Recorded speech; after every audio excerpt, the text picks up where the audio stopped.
পাকিস্তানে ভারতের ক্ষেপণাস্ত্র হামলায় নিহত অন্তত 5টি যুদ্ধবিমান ভূপাতিত করার দাবি।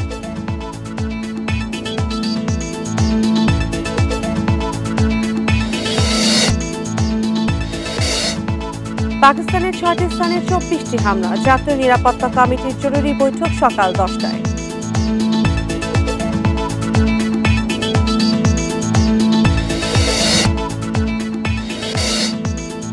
পাকিস্তানে ভারতের ক্ষেপণাস্ত্র হামলা লজ্জাজনক মন্তব্য ট্রাম্পের, জাতিসংঘে উদ্বেগ প্রকাশ।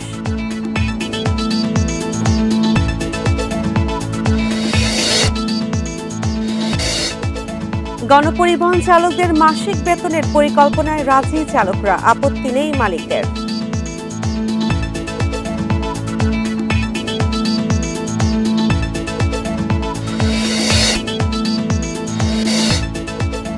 ঢাকা সিলেট মহাসড়কে 6 লেনে উন্নয়ন কাজে ধীরগতি, ভোগান্তিতে যাত্রীরা, দ্রুত কাজ শেষ করার দাবি।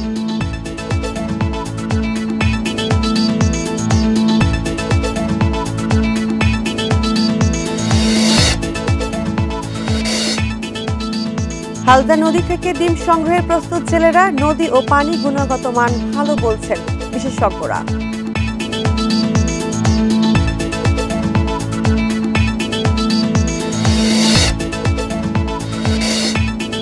কানাডা প্রবাসী সমিত সোম জাতীয় ফুটবল দলে দর্শন, সিঙ্গাপুরের বিপক্ষে অভিষেক।